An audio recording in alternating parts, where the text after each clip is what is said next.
Hey guys, welcome back to my YouTube channel. And today guys, we are reading chapter 3, Dilemma Spy School Goes South by Stuart Gibbs. Don't forget to subscribe, like, and comment all down below. Yeah, and let's get started. Chapter 3, Dilemma.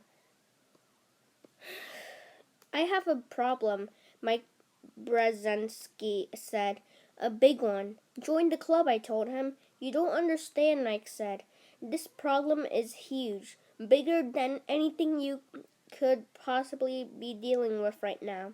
He was standing in the doorway to my cramped dormitory room, wearing his customary shorts and t-shirt combo. Wasn't that door locked, I asked. Yes, but I picked it. Why? I didn't think you would answer if I knocked. Mike pointed to the do not disturb sign. I taped to the door as evidence, see? You apparently don't want to be disturbed. I don't, I agreed. I'm in the middle of something very urgent here. I was packing for my mission, Adam Zarim book, and turns out to be a mole. Campus security had found 36 highly classified documents hidden in his room. They hadn't busted him, though, as that wouldn't have tipped off Spider that something was wrong. But this had convinced Cyrus that Murray had truly turned only 2 minutes before. I had received a coded text from him, Tiger Shark approved and initiated, be ready at 0200. Murray Hill says dress for warm weather. My knapsack was laid out on my spindly bed. It didn't seem right to take a suitcase on a mission. I had to be prepared for any eventuality, and the knapsack was fat, more versatile. Luckily, I had only placed a few shorts and t-shirts in it so far, and not the catcher of survival gear that Arissa and I had procured from the school armory. I had quickly covered it with my bed sheets when I'd heard Mike picking the lock. Mike closed the door and plopped himself into my desk chair. Either he was ignoring me or he was too wrapped up in his own problem to have heard what I'd said. It's Gemma, he groaned. Your girlfriend? I asked. She's not my girlfriend, Mike said quickly. She's just the girl who's a friend. The national news seems to think you're her boyfriend. I told him, not her, then added, and so does Gemma, I think. That's the big problem. Mike was my best friend from growing up. I had been recruited to spy school first and done my best to keep it a secret from him, but Mike had eventually caught on, and then proved he was a professional spy material as well. So he'd been recruited too, although he'd had to start a year behind me. Mike was the kind of guy who breezed through life. Back in regular school, he had never really challenged himself, only taking classes he knew he could pass. Spy school had been tougher, but he was still doing fine, mostly because Mike tended to think rules were only for other people, which was an attitude that served him very well at the academy. At spy school, you could sometimes ace a test simply by coming up with a clever enough way to avoid taking it in the first place. Gemma was Gemma Stern, the daughter of the President of the United States of America. She had noticed Mike at my medal ceremony, and I'd made an introduction. The two of them had been hanging out ever since, up until the point though. I had thought Mike was enjoying his time with Gemma. 2 nights before, he'd been her date to a huge gala at the White House and ended up meeting his favorite comedian in the quarterback for Washington Redskins. Gemma wants me to go to Hawaii with her family for spring break, Mike groaned. That sounds terrible, I said sarcastically. No wonder you're so upset. You're, are you, are you, are, and you'll probably have to fly on Air Force One instead of a regular plane. It is terrible, Mike insisted. A girl doesn't invite a guy to Hawaii unless she's serious. And I don't want to be serious with Gemma. So tell her you're not into her. It's not that easy. She's the first daughter. You can't just break up with the first daughter. Why not? Because she's famous. She's America's sweetheart. She has 100 million Twitter followers. I just found out we might be in a People magazine next week. If I break her heart, I'll become the most hated person in the country. I hadn't thought of that. Oh, that is a problem. Plus, her father controls the Secret Service. He already isn't a fan of mine. If I really upset Gemma, he might have them whack me. I don't think the Secret Service does that for the president. Oh, yeah? How many ex-boyfriends of first daughters have you ever heard about? Mike put his head in his hands. This is a real dilemma, Ben. Yes, a Gemma dilemma. Yeah. I glanced at my watch. Although I felt bad for Mike, I really needed to get him out of my room and finish packing. I don't want to go to Hawaii, he said. I mean, I do, especially on an Air Force One. But once that happens, everyone's going to think we're a thing, especially Gemma. And then I'll never be able to get out of this alive. So come up with an excuse, I said.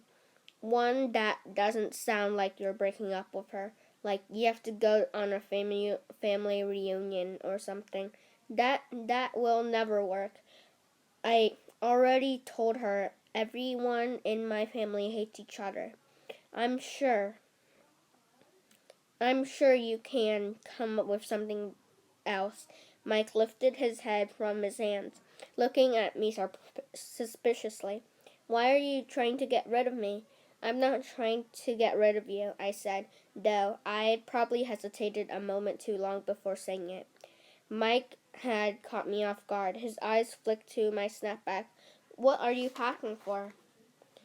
My week at home. Mike sprang to his feet and snatched a pair of shorts out of the snapback. These are shorts. It's only supposed to be 40 degrees in Virginia this week. I'm hoping it warms up, I said quickly, and I still have pants at home. Mike snatched a tube of sunblock out of my snapback as well. Aha, sunblock. No one takes sunblock to Virginia in March. You're going on a secret mission, aren't you? No. That's exactly what I'd expect someone who was going on a secret mission to say, as well as someone who wasn't going on a secret mission, which I'm not doing because I'm going home to see my parents. I definitely removed a pair of jeans from my dresser and threw them in my snapback. See, pants.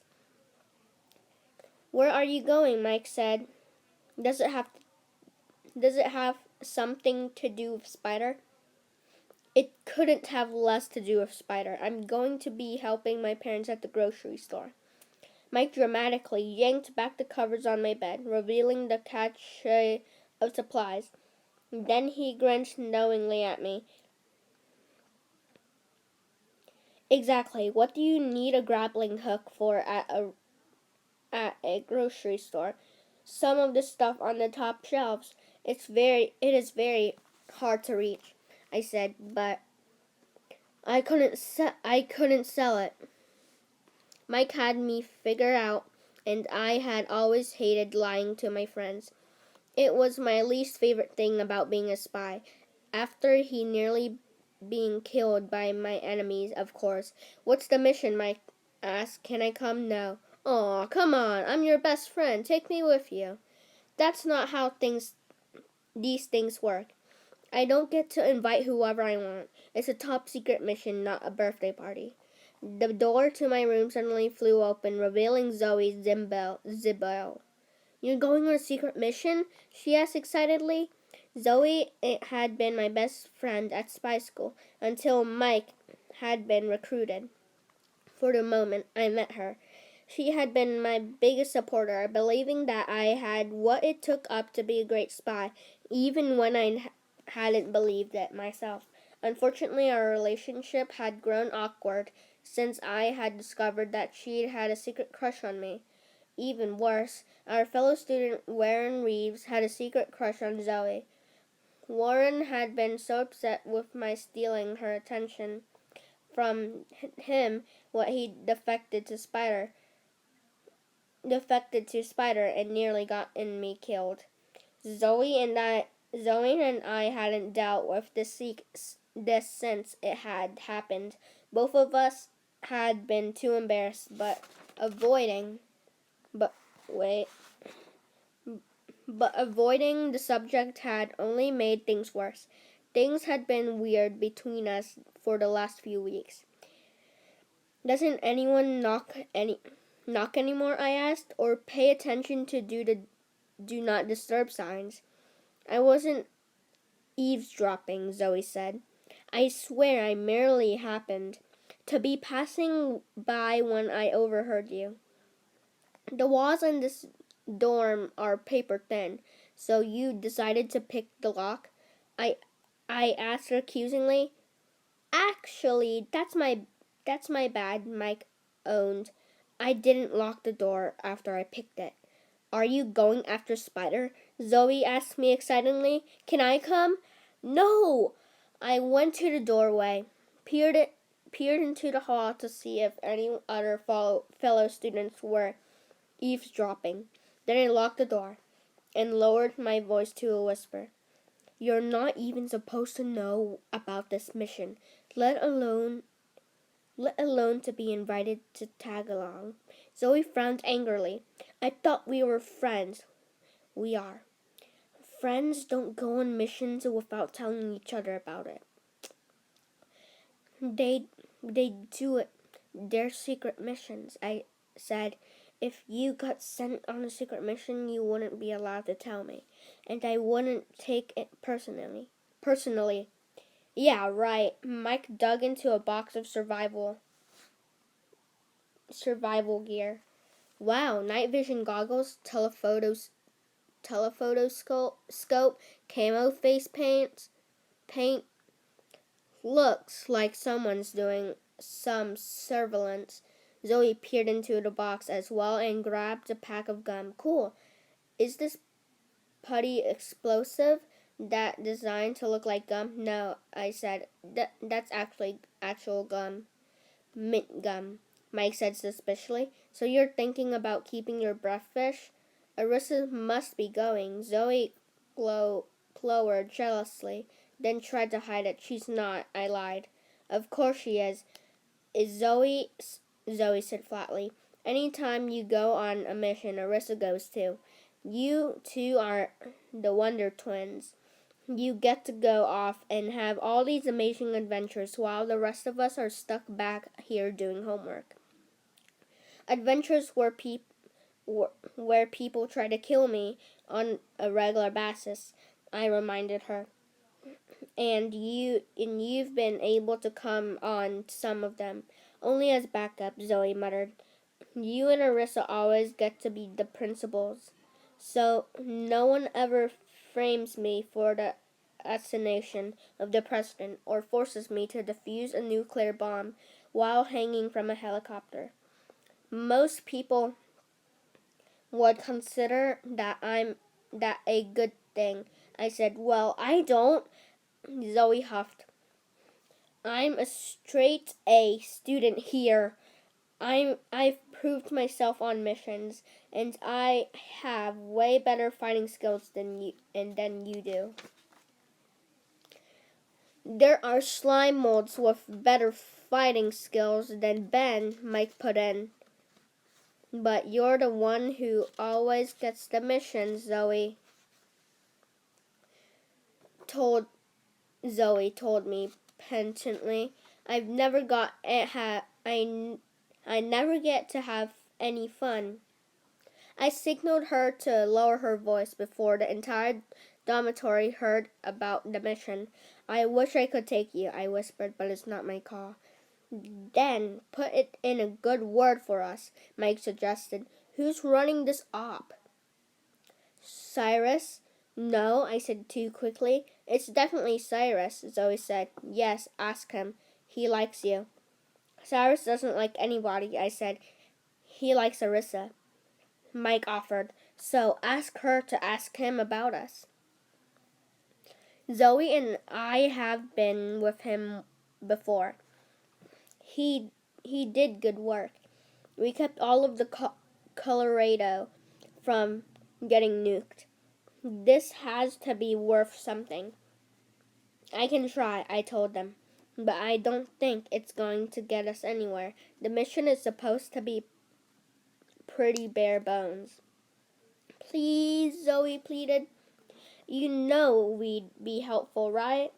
I do. I truly meant that. Despite my previous success on my missions, I still felt as though Zoe and Mike had far better talents than I did in many areas.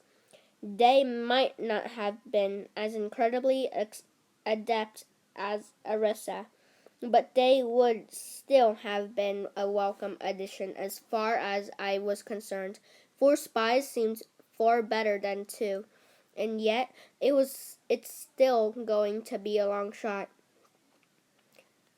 Thanks, Mike said. I mean, if I had a mission that'd be perfect excuse for getting out of going to Hawaii with Gemma. She couldn't get upset at me if the fate of the free world was at stake. Hold on, Zoe said. Are you asking to go on a top secret mission solely to get out of breaking up with Jenna? Kind of, Mike admitted. He's having a Gemma dilemma. I explained. Why don't you have just to be a man and break up with her? Zoe asked Mike, which gave me the impression that Mike might have told Zoe a lot more about Gemma than he'd told me. The idea that my 2 best friends were bonding behind my back made me a little jealous. But then I had a lot going on lately. It's not that easy, Mike protested, but I'm working on ways to do it.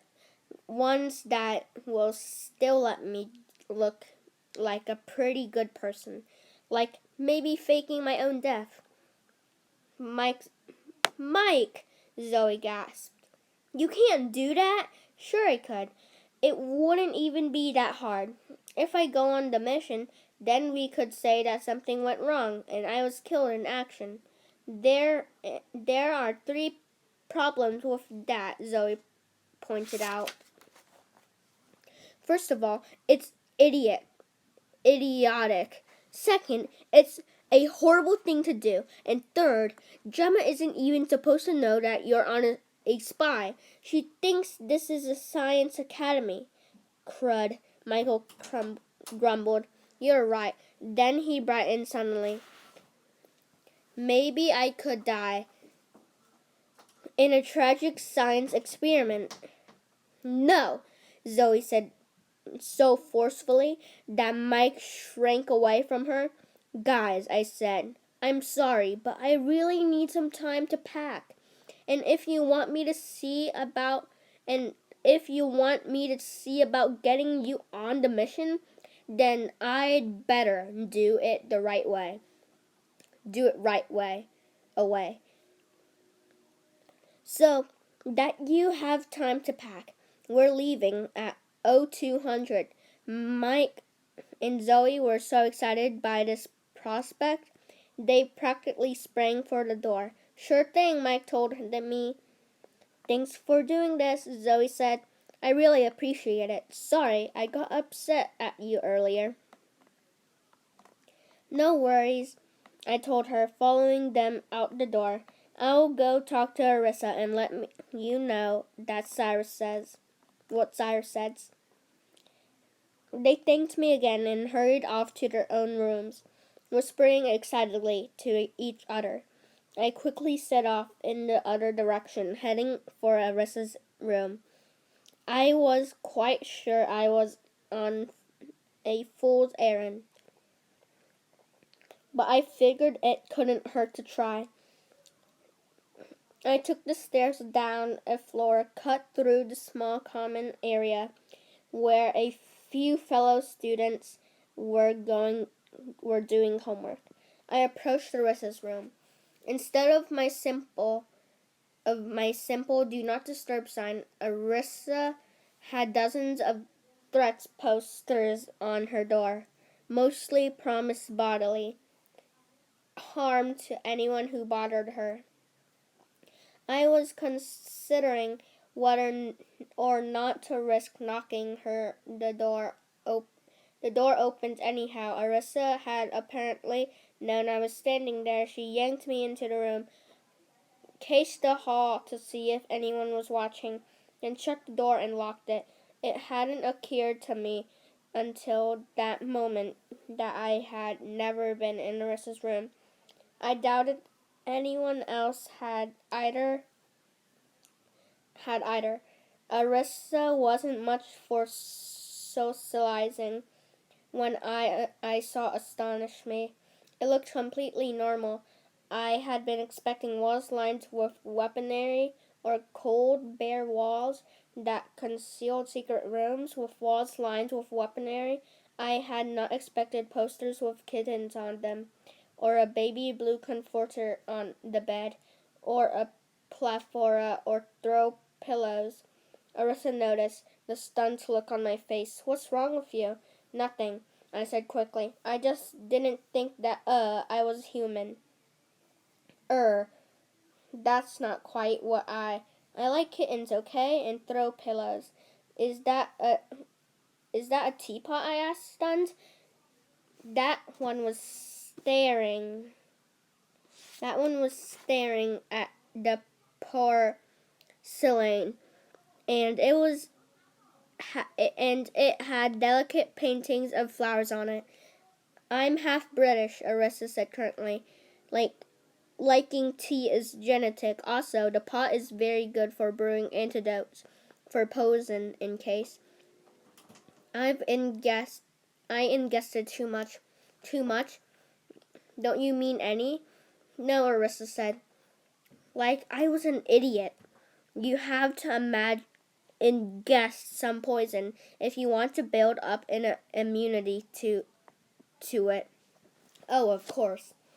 You do that, right? In case Spider ever tries to poison you. You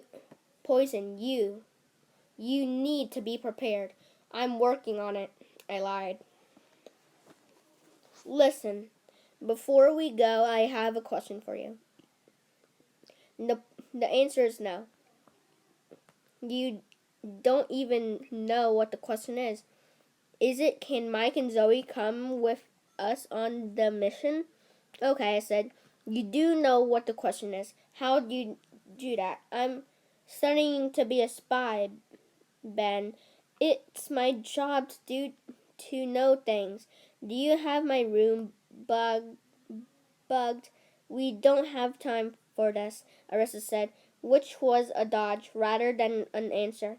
Murray set the parameters for this mission. Only you and I are going. That's it. That's what Grandpa sold to Dacia, and it's too late to make changes now. Plus, Mike and Zoe aren't strong enough agents yet. They'll make this mission more dangerous rather than less. So will I. True, but Murray requested you personally, so you're going and your friends aren't. End of story. Now go get packed. I sighed in defeat and turned back to the door, knowing any further arguments would be completely ineffectual. All right. Oh, and Ben, yes, if you tell anyone about the kitten posters or throw pillows or the teapot, I'll kill you. I figure as much. I exited into the hallway. I heard Arissa triple bolt the door behind me. In only a few hours, I was going to begin a dangerous mission to convert people who wanted me dead in a place I didn't yet know with a double agent I didn't trust. And now I have to give my best friend the bad news that they couldn't come along. In other words, it was shaping up to be a typical mission at Spy School. Chapter 4, Aviation. So guys, we're going to end this video right here. Hope you enjoyed the video. Don't forget to subscribe, like, and comment on down below, or Troxy will eat all your cookies. Bye! See you next time.